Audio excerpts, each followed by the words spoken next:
What does it take for a woman to wield ultimate power in a world ruled by men? Can a queen truly be a force of nature, bending kingdoms to her will through cunning, cruelty, and unyielding ambition?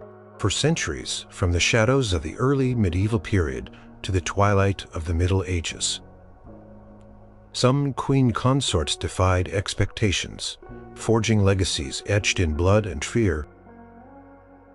Number 10. Blanche of Castile, Queen Consort of France. Blanche of Castile was not just a queen consort. She was a political powerhouse, a regent who held the reins of France with an iron grip during a time of immense challenge. Her story is one of unwavering resolve, strategic alliances, and a ruthless determination to protect her son's crown, even if it meant crushing dissent with unflinching force. She was a woman who knew her mind and woe betide anyone who stood in her way.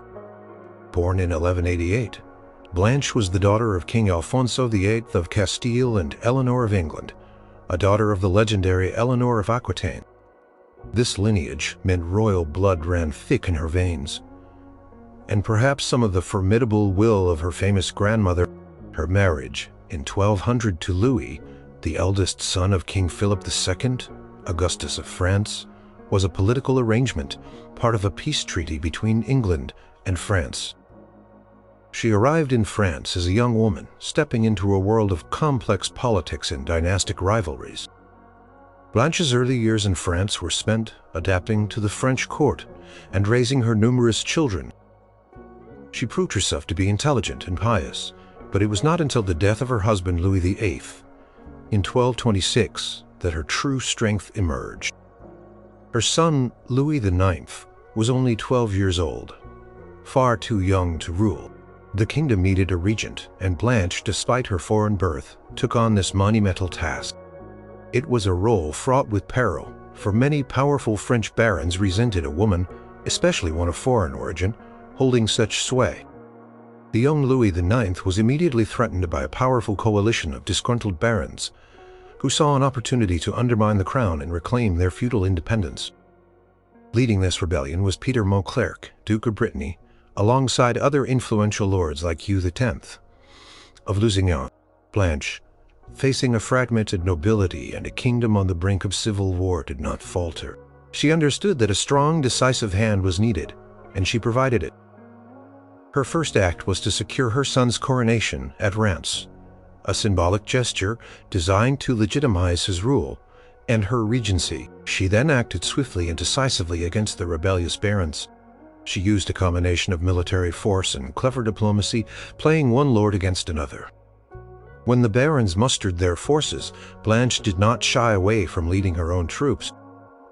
Counts described her riding at the head of armies, rallying her loyalists, and personally directing military operations. This was highly unusual for a queen, especially a regent, and it demonstrated her unyielding resolve.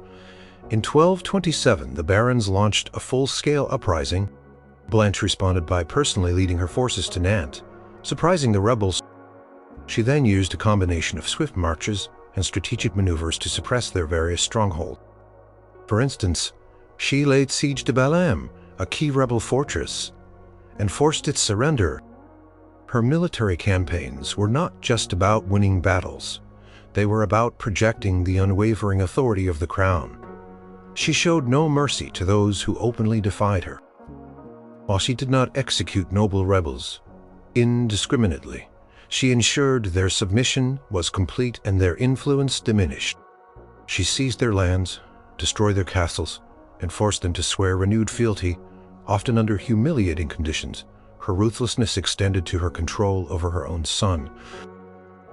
She protected Louis IX fiercely, shielding him from what she perceived as corrupting influences. This included his young wife, Margaret of Provence. Blanche was famously possessive of her son, and accounts suggest she kept Margaret under strict surveillance, even going so far as to ensure the young couple had little privacy. Chroniclers like Matthew Paris recorded how Blanche would burst into their chambers. Ensuring their time together was limited, a measure she justified as necessary to protect Louis's health and focus on his king duties. This level of control, bordering on tyranny, highlighted her determination to maintain her influence and shape her son into the king she believed he should be.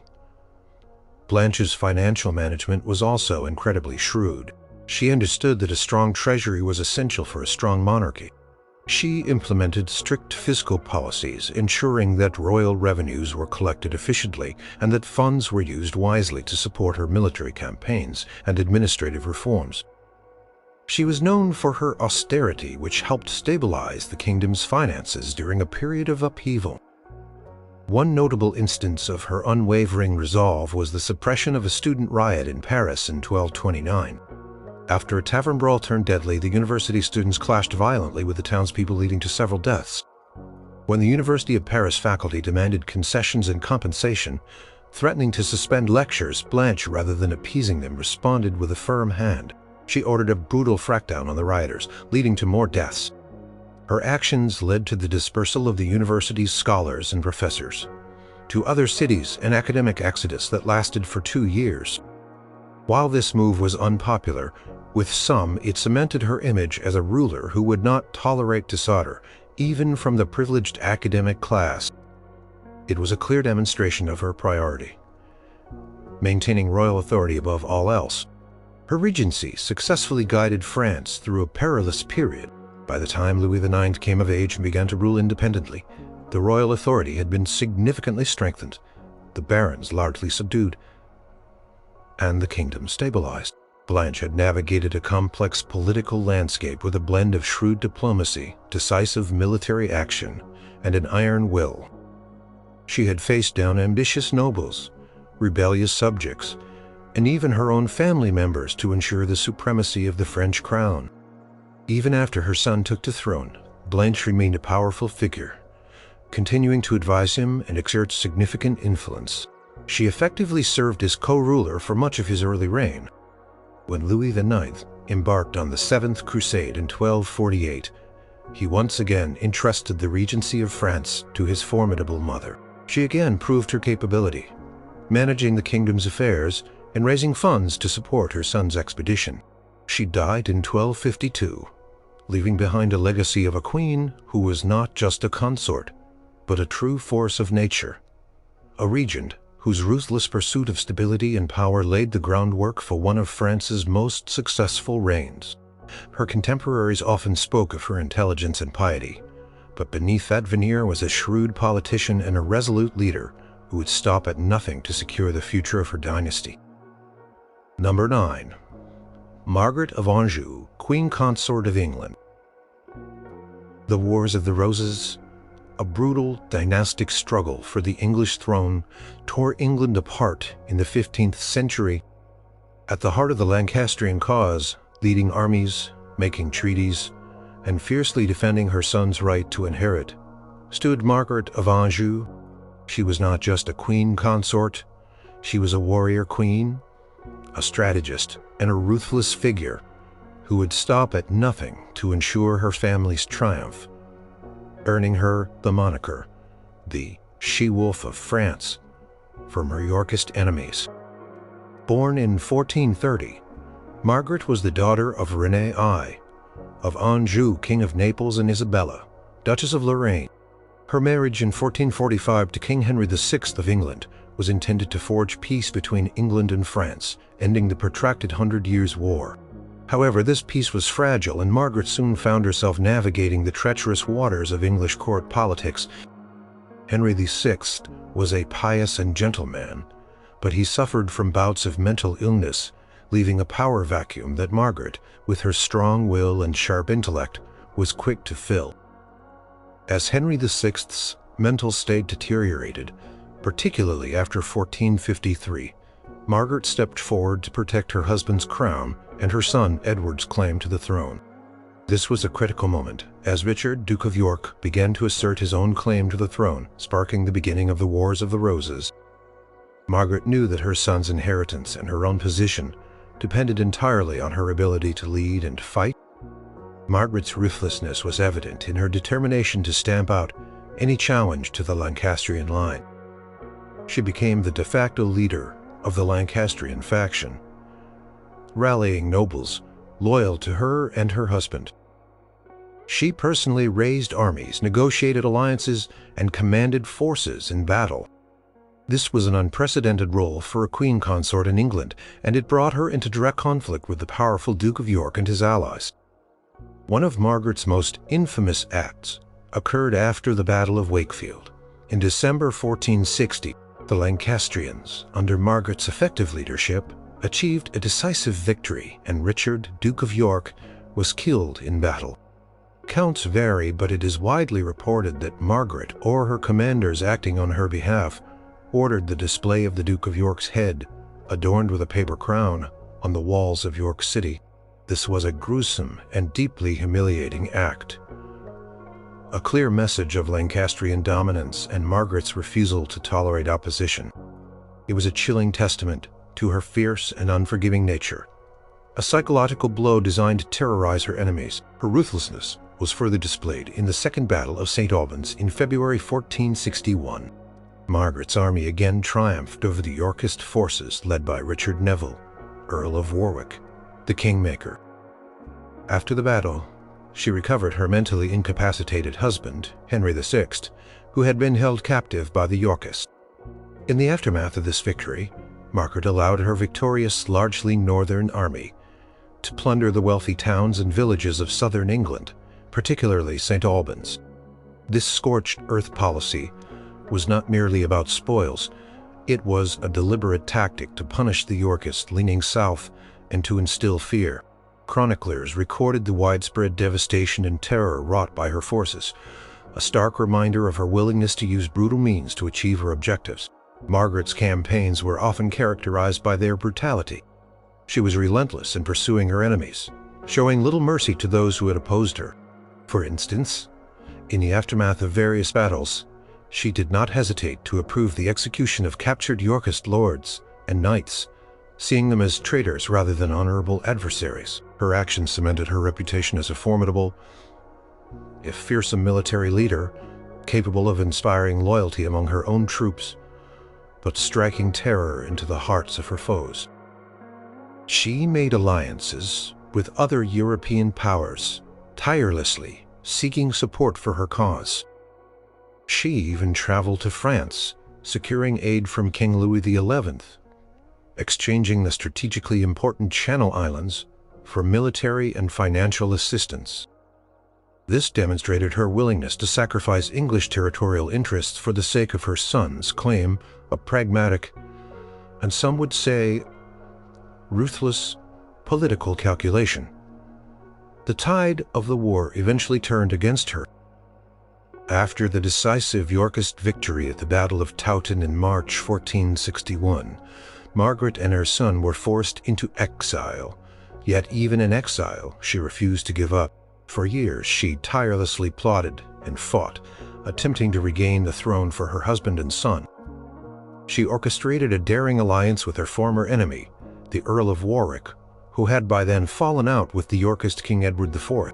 This alliance, cemented by the marriage of her son Edward to Warwick's daughter, Anne Neville, was a testament to Margaret's political cunning and her willingness to put aside personal animosities for the greater cause. Her final and most tragic stand came in 1471. After a brief restoration of Henry VI, the Yorkists returned in force. At the Battle of Tewkesbury, Margaret's Lancastrian forces were utterly defeated and her beloved son Edward was killed.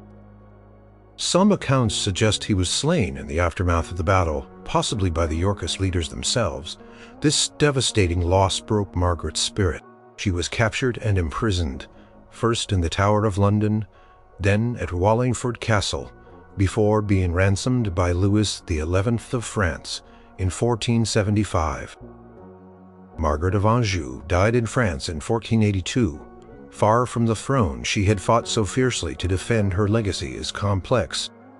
To her supporters, she was a courageous queen who stood firm in the face of adversity, a devoted mother, and a symbol of Lancastrian resistance. To her enemies, she was a she-wolf, a foreign queen whose ruthlessness plunged England into years of bloody civil war.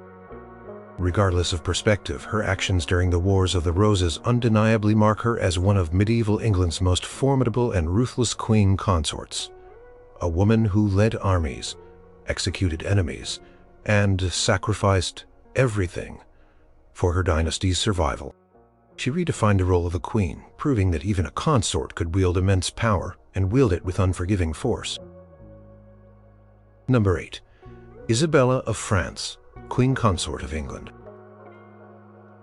She was known as the She-Wolf of France, a chilling nickname that perfectly encapsulated her fierce ambition and the shocking lengths to which she would go to assert her will.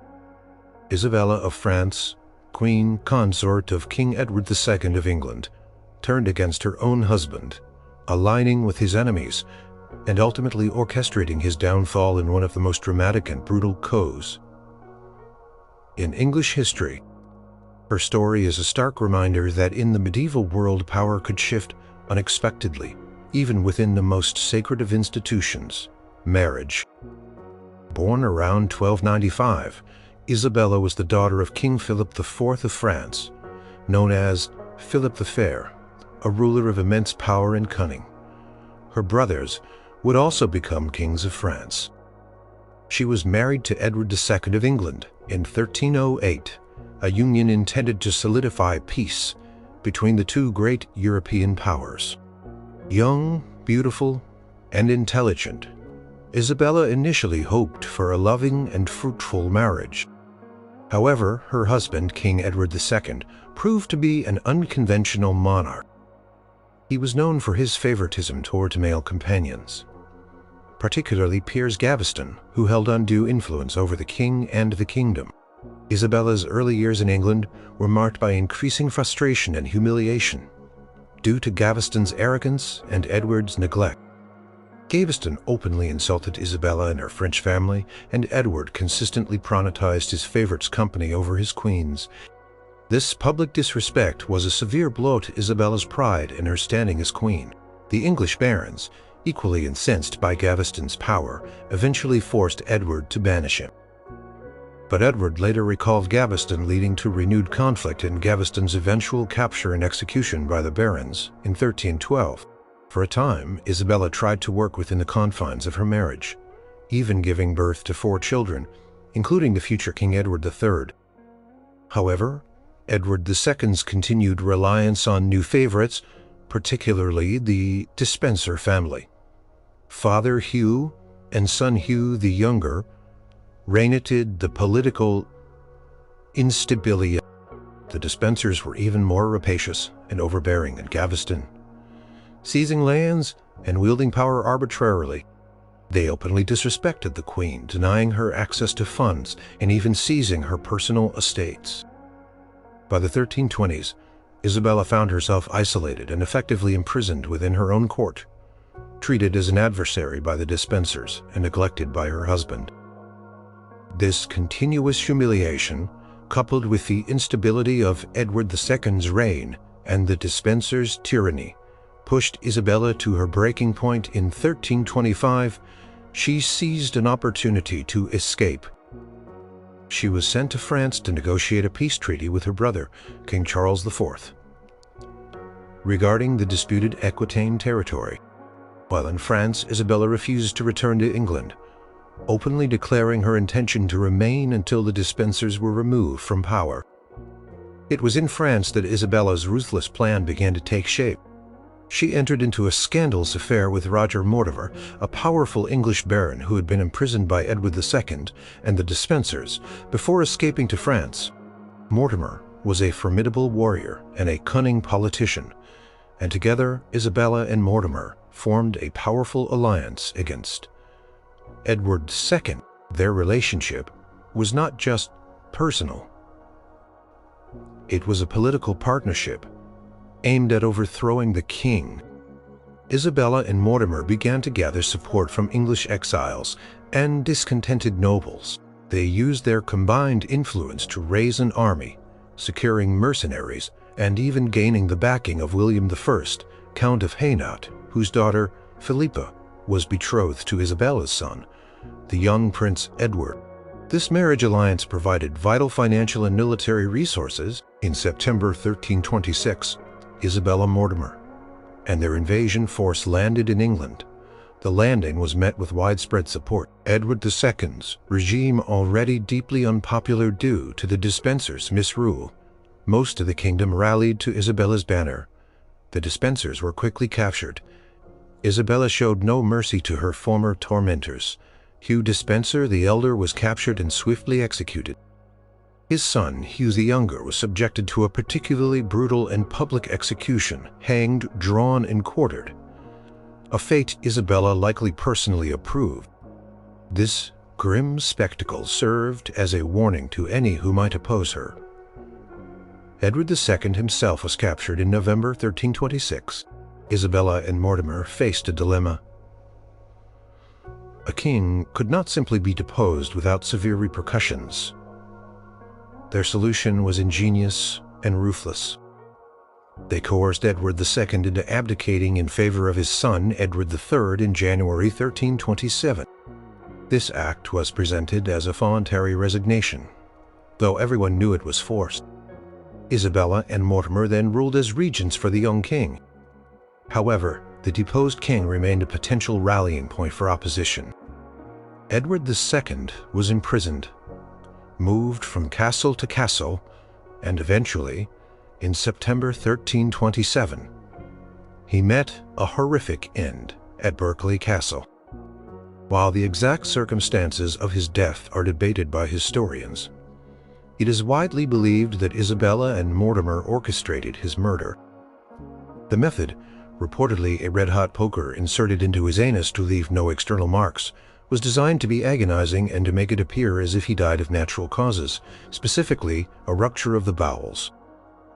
This barbaric act, if true, undeniably marks Isabella as a queen of extreme ruthlessness, willing to eliminate her own husband to secure her power.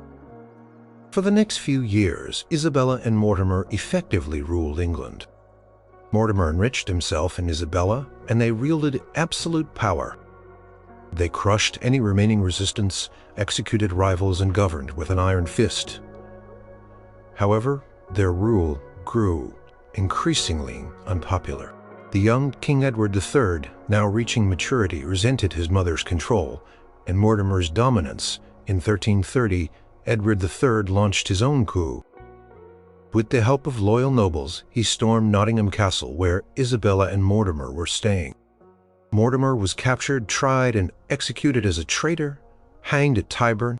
Isabella's life was spared, but her reign of power was over. She was effectively placed under house arrest for the rest of her life, confined to various royal manors, most notably Castle Rising. Isabella of France died in 1358. Her legacy is one of a queen who, driven to desperation by neglect and humiliation, became a formidable and ruthless force. She went from a neglected consort to a strategic political and military leader, overthrowing her husband and ruling England. Her actions, particularly the deposition and probable murder of her husband, remain some of the most shocking events in English royal history. She truly earned her infamous nickname, the She-Wolf of France, for her unyielding determination and her willingness to use extreme measures to achieve her political ends. Number 7. Theophanu, Holy Roman Empress. From the glittering halls of the Byzantine Empire to the rugged lands of the Holy Roman Empire, Theophanu brought a new level of sophistication, political acumen, and an undeniable ruthlessness to the medieval German court. As a princess from the sophisticated East, she arrived in a Western world often seen as barbaric. Charm and iron will, she dominated politics for decades, securing her son's inheritance and expanding her influence with a steely resolve that left little room for opposition. Born around 950, Theophanu was a niece, or possibly a cousin of the Byzantine Emperor, John I Zimisces. Her marriage in 972 to Otto II, the young co-emperor and heir of the Holy Roman Empire, was a grand diplomatic event, intended to cement an alliance between the two greatest empires of the Christian world. She arrived in Rome with an opulent retinue and a dowry of immense wealth, a testament to the splendor of Constantinople. Her arrival was met with curiosity and some apprehension, as she was a Greek-speaking Byzantine among Latin-speaking Germans, but she quickly adapted, proving herself to be a formidable intellect. Theophanu was crowned Empress alongside Otto II in Rome by Pope John XIII. From the outset, she was more than just a queen consort. She was a partner in power, influencing her husband's decisions and participating actively in imperial affairs. She was known to be highly educated, fluent in both Greek and Latin, and possessed a keen understanding of governance and diplomacy.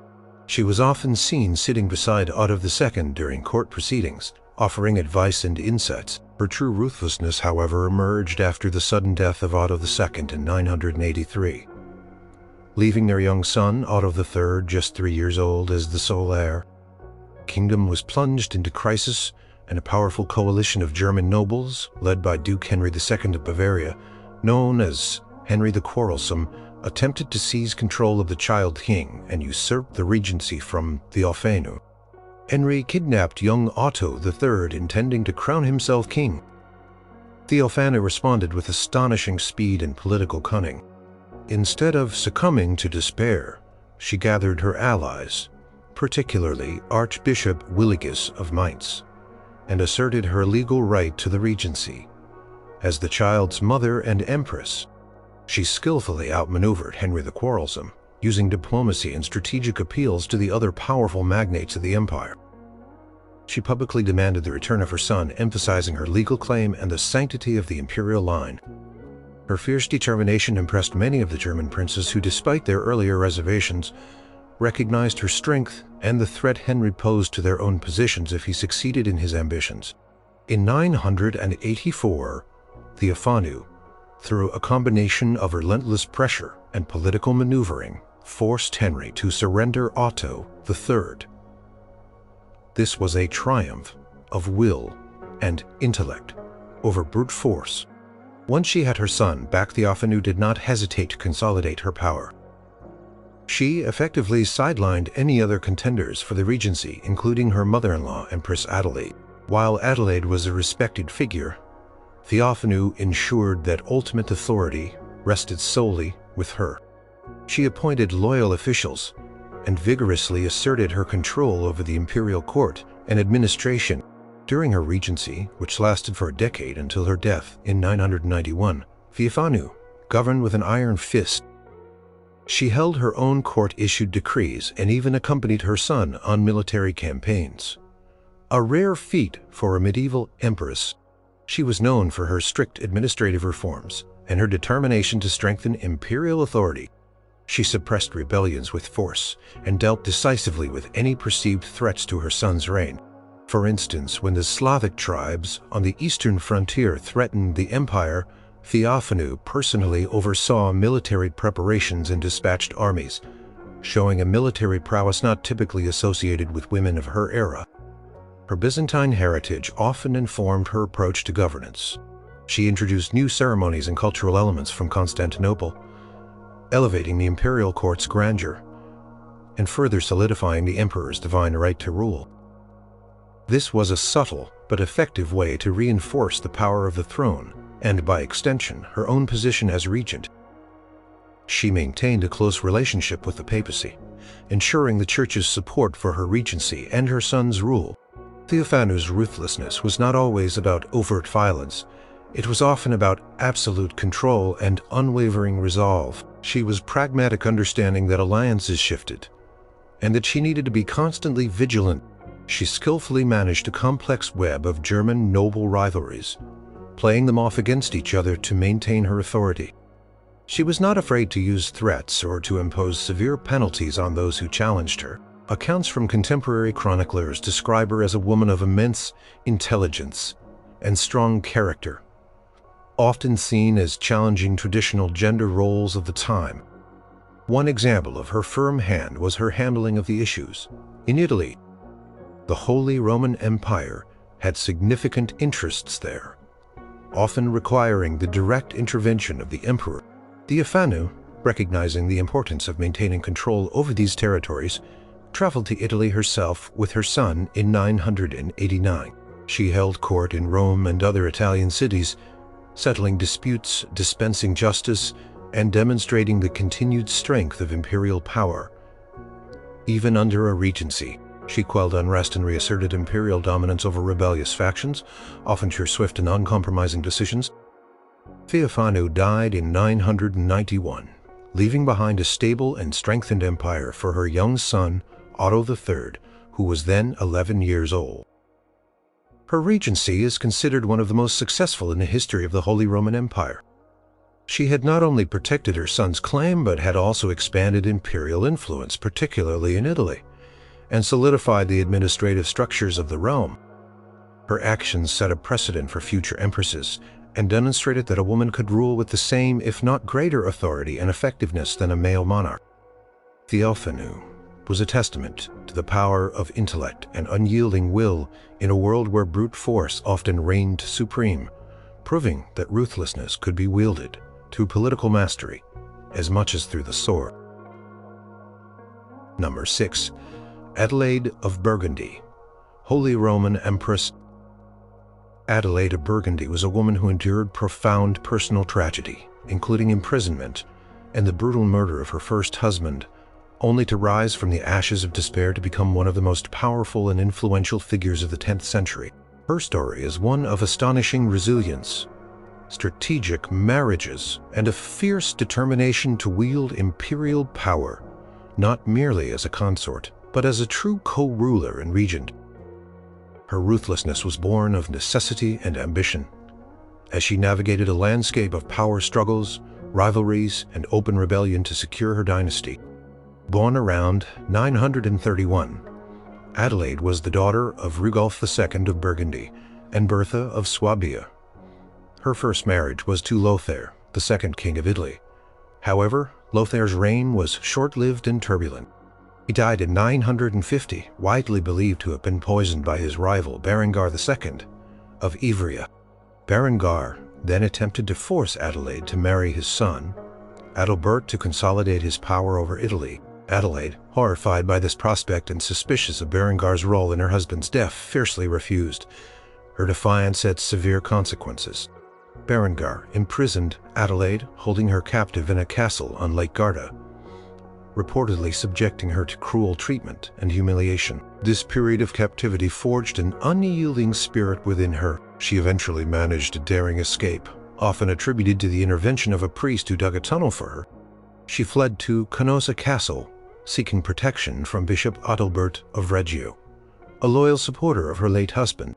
From Canossa, Adelaide sent an urgent plea for help to Otto I, the powerful king of Germany. Otto, who harbored his own ambitions for Italy, saw an opportunity.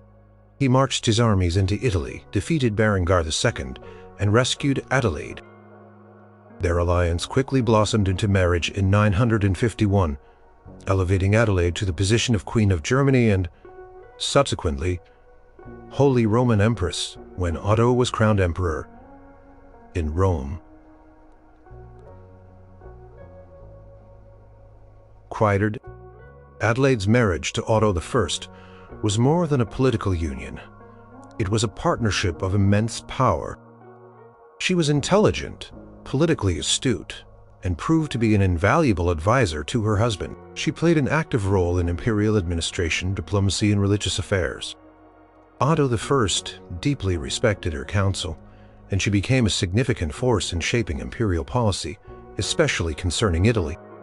She was known for her firm hand in dealing with rebellious Italian nobles, often advocating for a more decisive approach to maintain imperial control. Her ruthlessness became even more pronounced after Otto I's death in 973.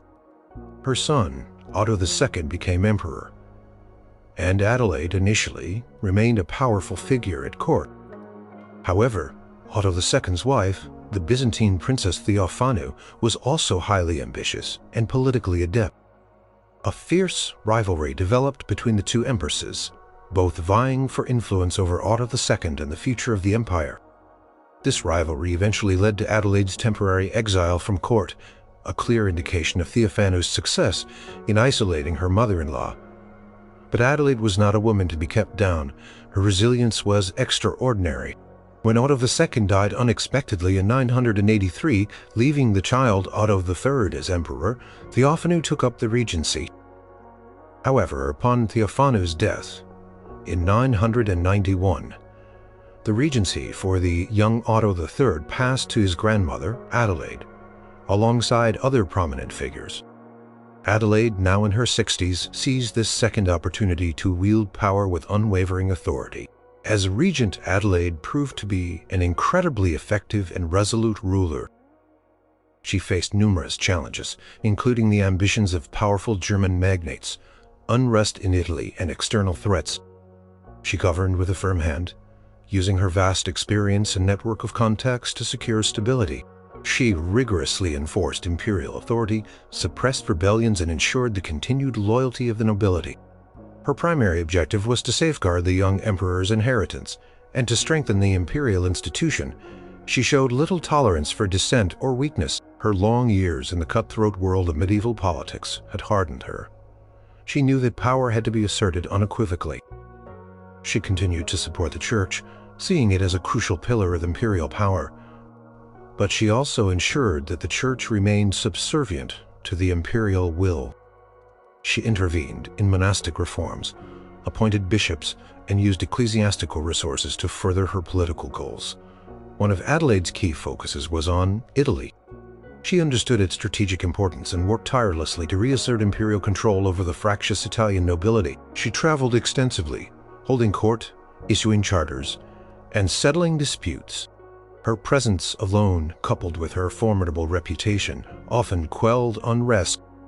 Where diplomacy failed, she did not hesitate to use military force. She ensured that loyal counts and bishops were in power, replacing those who had proven disloyal. Her influence extended far beyond mere administration. She was a patron of the arts and culture, fostering a period of renewal within the empire.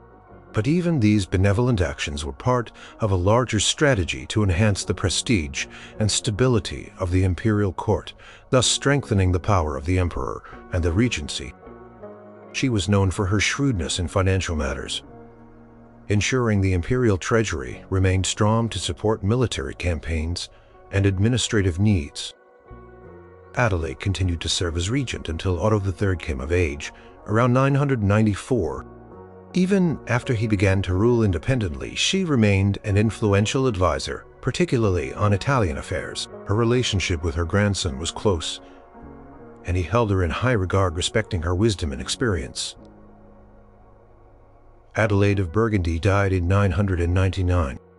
She was later canonized as a saint, a testament to her piety and charitable works. However, her life story also reveals a queen and empress of remarkable resilience and political ruthlessness. From a tortured captive to a powerful empress, she demonstrated an unyielding will to survive, to assert her rights, and to secure the future of her dynasty.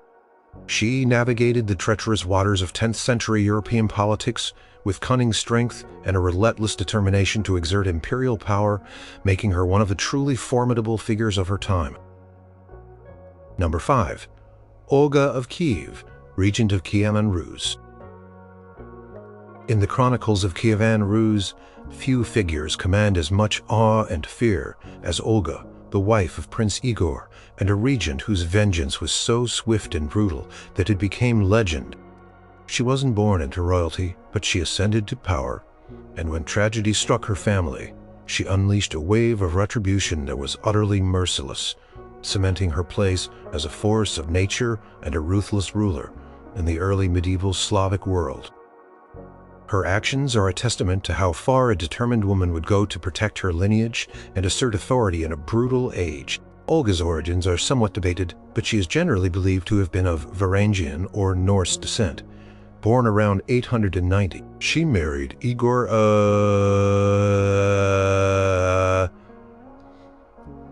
or established the Rurikid dynasty. As a consort, she would have played a role in the household and court, but it was the death of her husband that transformed her into a figure of terrifying power. In 945, Prince Igor, known for his relentless collection of tribute from subject tribes, ventured to collect tribute from the Drevlians, an East Slavic tribe. He had already collected an exorbitant amount, but greed led him to demand more. The Drevlians, pushed to their limit, rebelled and brutally murdered Igor, tying him to 2 bent birch trees and tearing him apart. This barbaric act left Olga a widow and her young son Sviatoslav, a mere child, as the heir to the throne.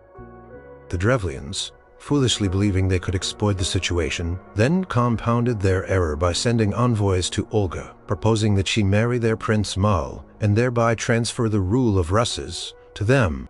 This was the moment Olga's legendary ruthlessness was unleashed.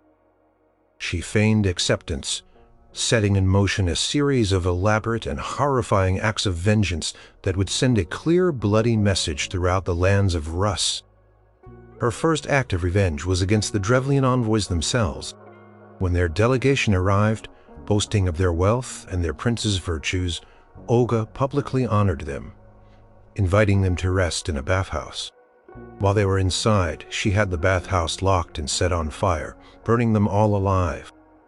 This was a gruesome and calculated act, ensuring that the first messengers of the Drevlian challenge met a horrific end. Next, Olga sent word to the Drevlians requesting a second larger delegation of their best men to come to Kiev, so that the people of Rus might greet them with great honor. The Drevlians, oblivious to the fate of the first group, sent their most esteemed warriors and leaders. When this second delegation arrived, Olga again welcomed them with apparent warmth, offering them a feast. After they had eaten and drunk, she ordered her retainers to dig a deep pit. The Drevlian best men were then lured to the pit, pushed in and buried alive, while Olga watched unmoved. This was another chilling display of her calculated cruelty, eliminating their leadership in a slow, agonizing manner. But Olga was not finished. She then sent a message to the Drevlians, claiming that she was on her way to their capital Iskorostan to mourn at her husband's grave. She requested that they prepare a great funeral feast for Igor, and that they should bring ample mead to drink at the burial mound. The Drevlians, still unaware of the previous massacres, eagerly complied, gathering thousands of their people for the ceremony. After the Drevlians had drunk themselves into a stupor, Olga ordered her warriors to slaughter them all. The primary chronicle, a foundational text of early East Slavic history, describes the massacre of 5,000 Drevlians at this feast. This was a wholesale slaughter, a complete annihilation of their fighting force and male population. Finally, Olga laid siege to Iskorostan, the Drevlian capital. The city resisted for a long time. Olga, ever cunning, sent a message to the besieged inhabitants offering them a truce. She demanded a small tribute from each household: 3 pigeons and 3 sparrows. The Drevlians, desperate and relieved, agreed, believing this to be a lenient demand. However, Olga had a terrifying plan. She ordered her soldiers to attach a piece of sulfur, or a burning ember, wrapped in cloth, to the leg of each bird. At dusk, the birds were released. They flew back to their nests in Iskorostan, igniting the straw roofs of the wooden houses throughout the city. The entire city became an inferno. As the Drevlians fled the burning city, they were ambushed and slaughtered by Olga's waiting army. The remaining survivors were either enslaved or forced to pay a heavy tribute. These acts of vengeance, detailed in the primary chronicle, established Olga's absolute authority and sent an unequivocal message to all who dared to challenge the Burukid dynasty. No one could cross her or her family without facing unimaginable retribution. Her ruthlessness secured the throne for her young son Sviatoslav and consolidated the power of Kiev and Rus. Beyond her acts of vengeance, Olga was also a shrewd and effective ruler during her regency. She undertook significant administrative reforms, establishing a system of pogosts, or administrative centers, which were used for tribute collection and judicial administration. This rationalized and centralized the collection of taxes, preventing the kind of localized exportation that had led to her husband's death. She also established clear hunting grounds and fishing territories, bringing more order to the land. These reforms demonstrated her foresight and her determination to create a more stable and prosperous state. Olga is also notable for being the first ruler of Rus to convert to Christianity, doing so in Constantinople around 957. While this was a personal spiritual journey, it also had significant political implications, fostering closer ties with the Byzantine Empire. Even her conversion was, in a way, a strategic move, aligning Rus with a major European power and enhancing her standing. Olga ruled as regent until Sviatoslav came of age. Though she continued to exert influence throughout his reign, she died in 969, while later glorified as a saint in the Eastern Orthodox Church for her role in bringing Christianity to Rus. Her early actions reveal a queen whose cunning and capacity for brutal retribution were unmatched.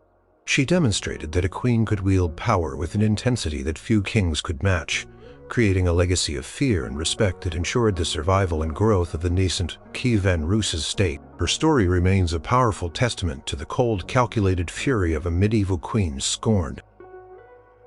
Number 4. Judith of Bavaria, Empress Consort of the Holy Roman Empire. In the tumultuous Carolingian Empire of the 9th century, where family ties often meant bitter rivalry and dynastic struggles, Judith of Bavaria emerged as a powerful and controversial figure. As the second wife of Emperor Louis the Pious, she was far more than a mere consort. She was a cunning political operator, fiercely ambitious for her own son Charles the Bald, and utterly ruthless in her efforts to secure his future. Her story is one of manipulation, alliance building, and an unyielding determination to carve out a kingdom for her progeny, even if it meant challenging the very foundations of imperial succession. Born around 797, Judith was the daughter of Count Welf of Bavaria, a prominent Frankish noble. She married Emperor Louis the Pious in 819.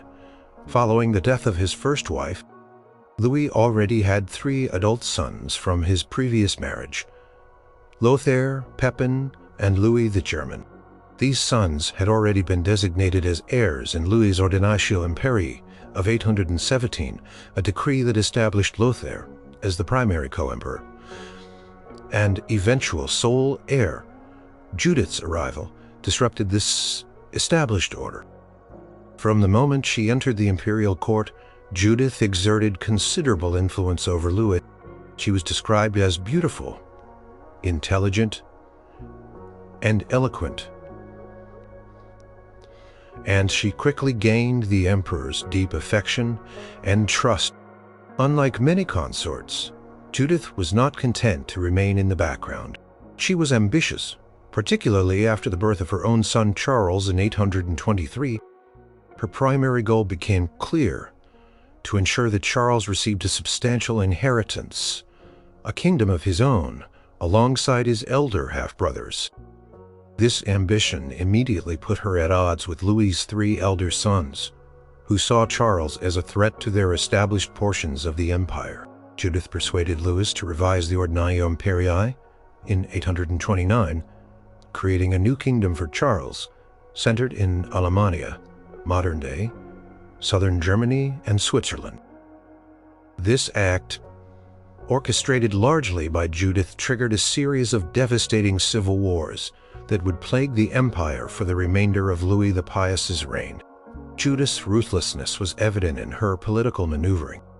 She formed a powerful faction at court, relying on loyal advisors and bishops, most notably Wala, a former advisor to Louis, and Bernard of Septimania, a prominent nobleman, often seen as her favorite.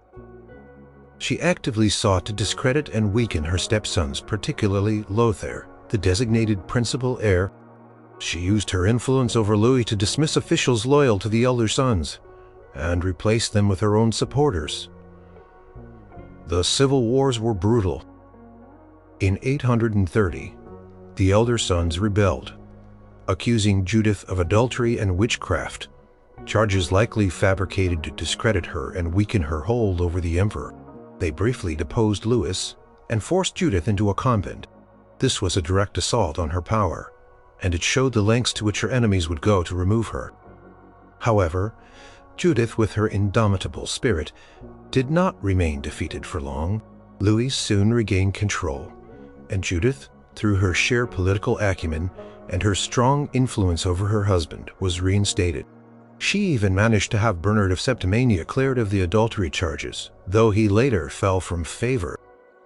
Her return to power marked an intensification of her efforts to secure Charles's inheritance. She relentlessly pressured Louis to carve out more territories for Charles, leading to further redivisions of the empire and renewed rebellions by the elder sons.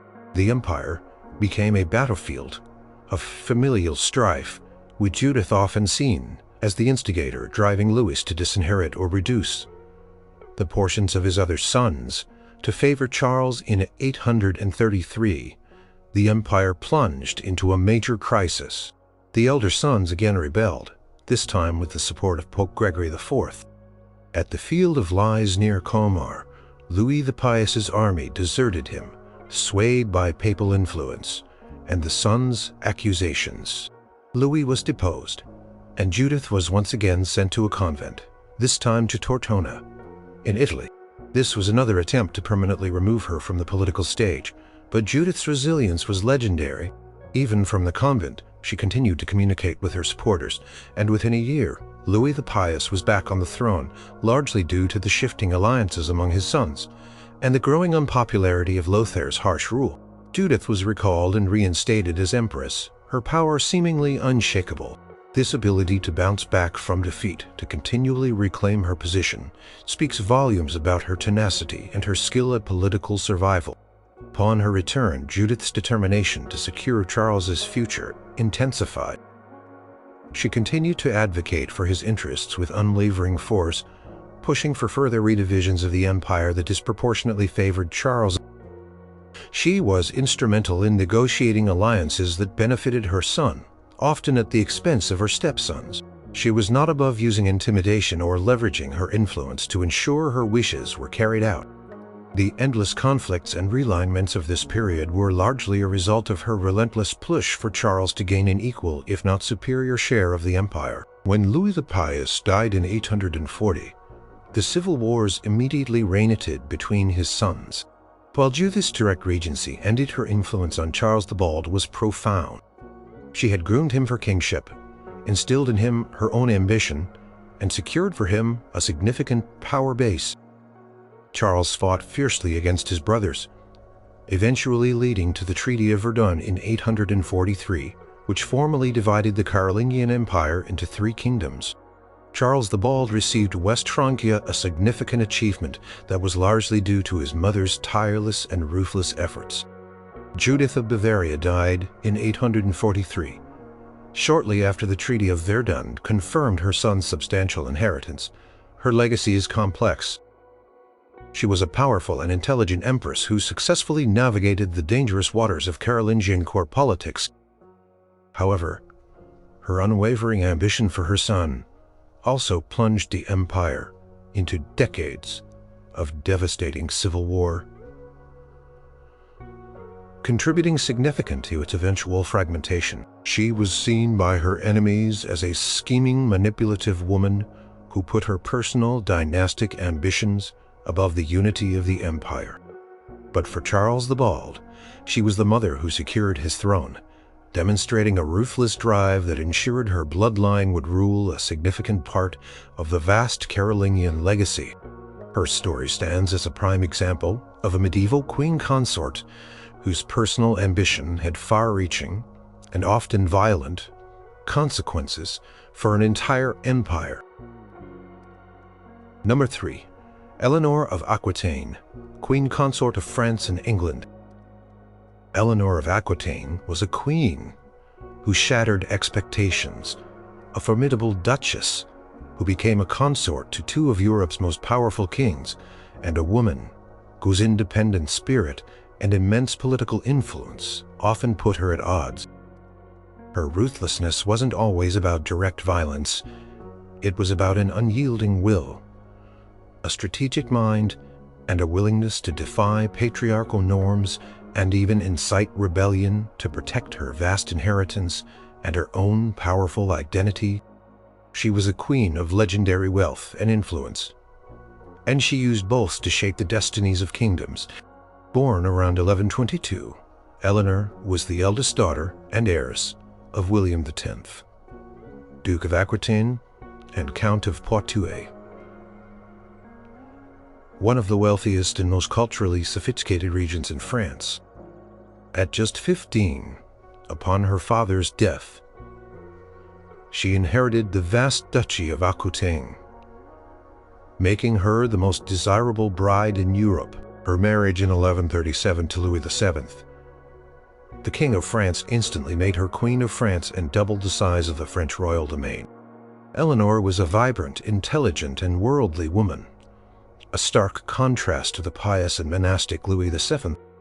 She accompanied him on the Second Crusade, where her independence and lavish lifestyle caused scandal and friction. She was actively involved in politics, offering advice and sometimes challenging Louis's decisions. Their marriage was strained, especially after she failed to produce a male heir, and Louis grew exasperated with her strong will. In 1152, after 15 years of marriage, their union was annulled on grounds of consanguinity. Within weeks of her annulment, Eleanor, still the immensely wealthy and powerful Duchess of Aquitaine, shocked Europe by marrying Henry Plantagenet, Duke of Normandy and Count of Anjou. Henry was 11 years her junior, ambitious, and just 2 years later, he became King Henry II of England. This second marriage elevated Eleanor to Queen of England and brought her vast French territories under the English crown, creating the powerful and sprawling Angevin Empire. As Queen of England, Eleanor bore Henry 8 children, including the future kings, Richard the Lionheart and John. While she initially supported her husband, their relationship grew increasingly strained. Henry was a powerful and authoritarian ruler, prone to fits of rage, and he was notoriously unfaithful. He also increasingly sought to assert his authority over Eleanor's ancestral lands in Aquitaine, treating them more like conquered territory than her personal inheritance. Eleanor, with her independent spirit, resented this erosion of her autonomy. Her most striking act of ruthlessness and defiance came in 1173. Eleanor, fed up with Henry's control, his infidelities, and his attempts to strip her of her power in Aquitaine, actively encouraged her sons, young Henry, Richard, and Geoffrey, to rebel against their father.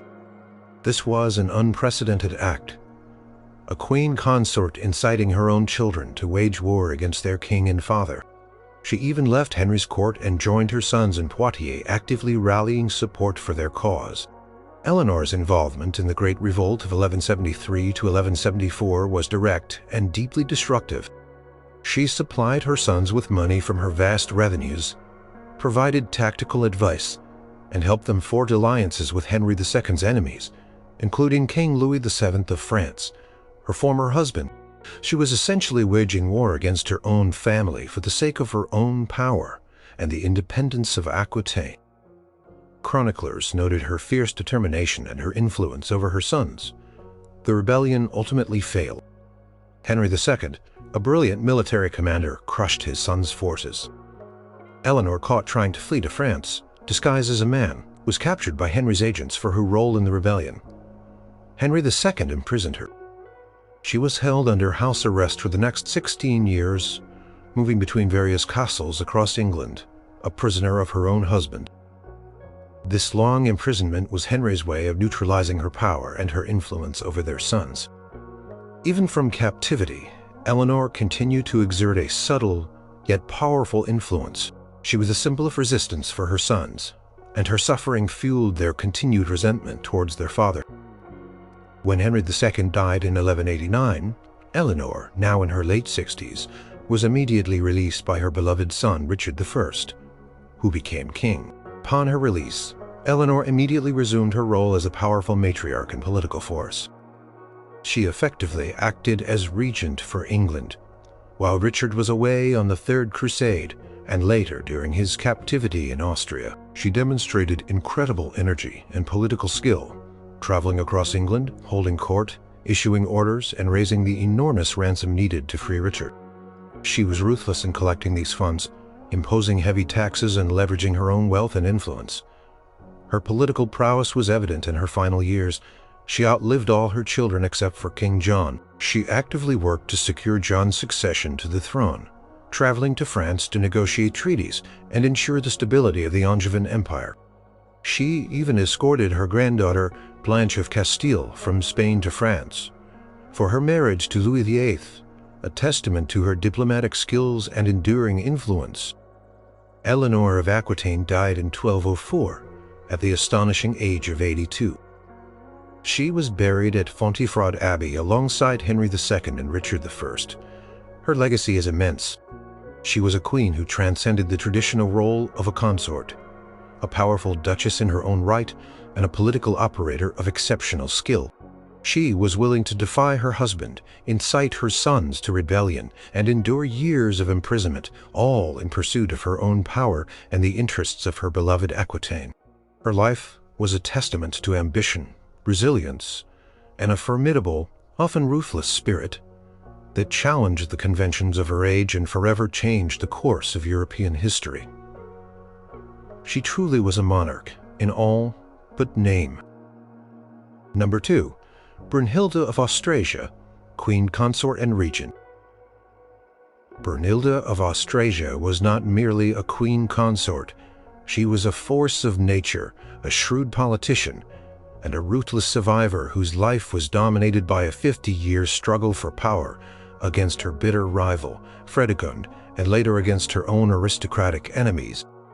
Her reign, spanning over 6 decades across various Frankish kingdoms, was marked by incessant warfare, political intrigue, and a chilling willingness to eliminate any who stood in her path. Her story is a testament to the brutal realities of power. In the early medieval Merovingian world, a saga of vengeance and unyielding ambition. Born around 534, Brunhilde was a Visigothic princess, daughter of King Athanagild of Spain. Her marriage, in 566 to King Sigibert I of Austrasia, was a strategic alliance cementing ties between the Visigothic kingdom and the powerful Frankish realm.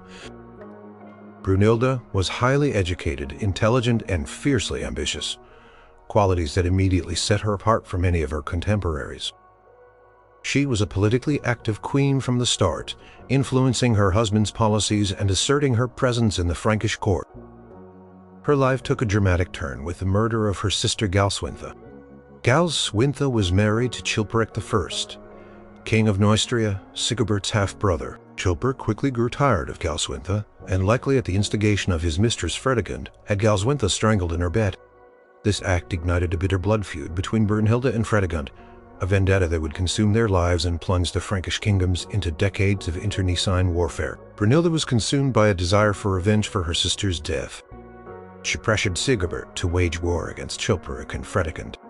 This was not just a personal vendetta.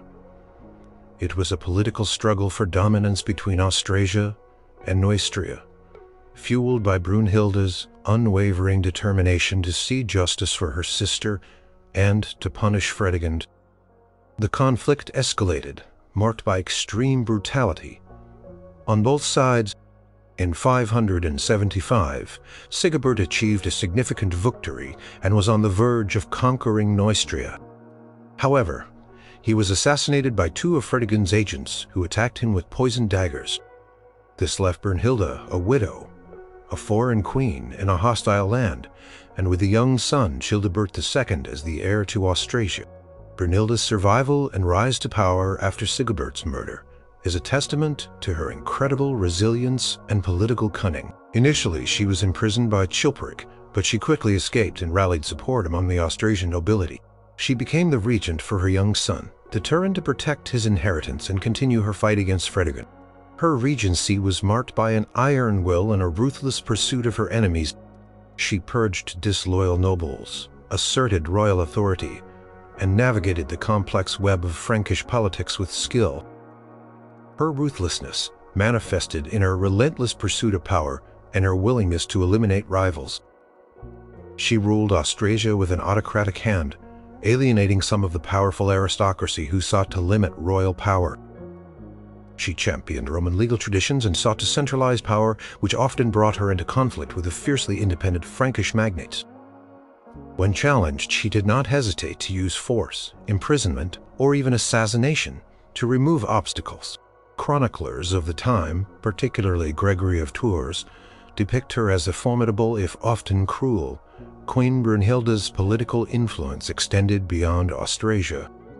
She arranged powerful marriages for her children and grandchildren, seeking to expand her family's power and influence across the Frankish realms. When her son Childebert II died in 596, she became regent for her grandsons Theudebert II of Burgundy. She continued to rule with an iron grip, actively participating in military campaigns and political decisions, often instigating conflicts with neighboring kingdoms, including Neustria, still ruled by Fredegund's surviving son, Clothar II. The long-standing feud with Fredegund, which lasted until Fredegund's death in 597, was a defining feature of Brunhilde's life. Both queens were relentless in their enmity, using every means available to them: war, assassination, manipulation, to destroy each other. After Fredegund's death, Brunhilde's focus shifted to consolidating power within her own family. Often at the expense of her grandsons, she instigated conflicts between them, playing one against the other to ensure her own continued regency and control. Her ruthlessness in maintaining power grew more extreme in her later years. She had a number of bishops and nobles who opposed her put to death. For instance, she was accused of instigating the murder of Bishop Desiderius of Vienne, who had criticized her action. Her reign was characterized by endless power struggles within the royal family, often orchestrated by Brunhilde herself. She is alleged to have had several of her own relatives assassinated to secure her position or her grandsons' thrones. Ultimately, Brunhilde's long and bloody reign came to a brutal end.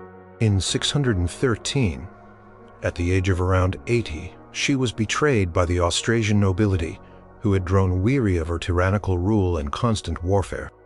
They allied with her rival, Clothar II of Neustria, Fredegund's son.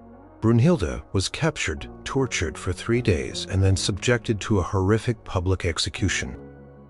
She was tied to the tail of an unbroken horse and dragged to her death, her body torn to pieces. This gruesome end was a testament to the depths of hatred she inspired in her enemies and the ruthlessness of the age in which she lived. Brunhilde's legacy is complex. She was a powerful, intelligent, and culturally sophisticated queen who sought to bring order and centralized power to the fragmented Frankish kingdoms. She built churches and roads and attempted to strengthen the monarchy. However, her unwavering ambition, her thirst for revenge, and her willingness to resort to extreme violence to achieve her goals also left a trail of destruction, civil war, and political instability. She was a queen who played the game of power with a severity that few could match, embodying the cruel realities of early, medieval Frankish politics. Her life is a compelling study of a woman who defied limitations to carve out a dominant place for herself, no matter the cost. Number 1. Fredegund of Neustria, Queen Consort. If ever a queen embodied pure, unadulterated ruthlessness, it was Fredegund of Neustria. Born into humble origins, she clawed her way to power, becoming the mistress, then the wife, of King Chilperic I, and unleashing a reign of terror that plunged the Frankish kingdoms into decades of bloody internecine warfare. Her life was a relentless pursuit of power, marked by a chilling willingness to commit murder, instigate assassinations, and orchestrate brutal schemes to eliminate any rival, protect her children, and secure her position at the very top. She is often considered the most notoriously cruel woman of the early Middle Ages. Fredegund's early life is shrouded in mystery, but she began as a mere servant in the household of King Chilperic I of Neustria. She was described as cunning, ambitious, and exceptionally beautiful. She quickly captivated the king, becoming his mistress and gaining significant influence over him. Chilperic was already married to Autovera, but Fredegund, with a ruthless ambition, sought to remove her. She manipulated Chilperic into divorcing Audovera and sending her to a convent, clearing the way for her own ascent. However, Chilperic then married Galswintha, a Visigothic princess from Spain, a strategic alliance, and a move that temporarily sidelined Fredegund. Galswintha brought with her a substantial dowry, but Fredegund was not to be deterred. She despised Galswintha, likely seeing her as an obstacle to her ultimate goal of becoming queen. Within a year of her marriage, Galswintha was found strangled in her bed. The chroniclers of the time, most notably Gregory of Tours, widely implicate Fredegund in this murder, strongly suggesting she orchestrated it to remove her rival. This act of violence was not merely a crime of passion. It was a cold, calculated elimination of a competitor for the king's affection and the throne. Shortly after Galswintha's death, Fredegund married Chilperic and became Queen of Neustria. This shocking turn of events immediately ignited a bitter decades-long blood feud. With Brunhilda of Austrasia, Galswintha's sister, Brunhilda vowed vengeance for her sister's murder, and this personal vendetta became the driving force behind a series of brutal wars between the Frankish kingdoms of Austrasia and Neustria. Fredegund's ruthlessness knew no bounds. She was not only engaged in external warfare with Austrasia, she also waged a relentless internal war against anyone who threatened her power or the succession of her children. She famously orchestrated the murders of her stepchildren, Chilperic's sons. From his first marriage, Merevich, one of Chilperic's sons, had briefly married Brunhilda, a move Fredegund saw as a direct threat. Merevich was captured and eventually killed, with Fredegund widely suspected of ordering his execution. Clovis, another of Chilperic's sons, was also murdered, allegedly by Fredegund's agents who threw him into the Seine River. These were not mere acts of malice. They were calculated eliminations of potential claimants to the throne, ensuring that her own sons would have an unobstructed path to power. Her paranoia and cruelty extended to her own family and court. When her daughter Riganth was preparing for her marriage to a Visigothic prince, Fredegund, in a fit of rage, once threw a large golden necklace at her, injuring her. She was also accused of ordering the assassination of Bishop Pretextatus of Rouen, who had sided with her enemies and allegedly dared to criticize her. The bishop was stabbed to death during a church service, an act that shocked even the hardened Frankish society of the time. Fredegund reportedly visited him on his deathbed, feigning concern, a chilling display of her duplicity. When Chilperic I was assassinated in 584, leaving Fredegund a widow with an infant son, Clothar II, her position was extremely precarious. The Frankish nobility, many of whom despised her, might have seized the opportunity to depose her and her young son.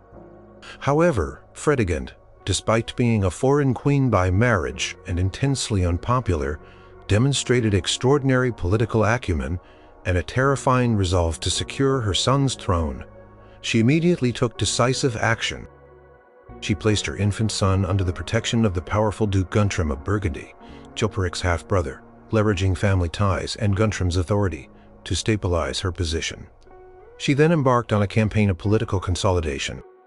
She ruthlessly purged any nobles or officials suspected of disloyalty, particularly those who she believed were implicated in Chilperic's murder, though some chroniclers suggest she herself may have been involved in the plot. She used accusations of treason and witchcraft to eliminate enemies, seizing their lands and wealth to bolster her treasury and reward her loyalists. Fredegund effectively ruled Neustria as regent for her young son Clothar II. She continued the relentless warfare against Austrasia and Brunhilda. She personally oversaw military campaigns, sent assassins to target her enemies, and employed spies and informants to uncover plots against her. Gregory of Tours recounts numerous instances of her devising elaborate traps and murderous schemes to eliminate her opponents, including sending agents to poison Brunhilda and her children. Her reign was characterized by chronic instability and bloodshed, largely driven by her personal vendetta and her insatiable desire for power.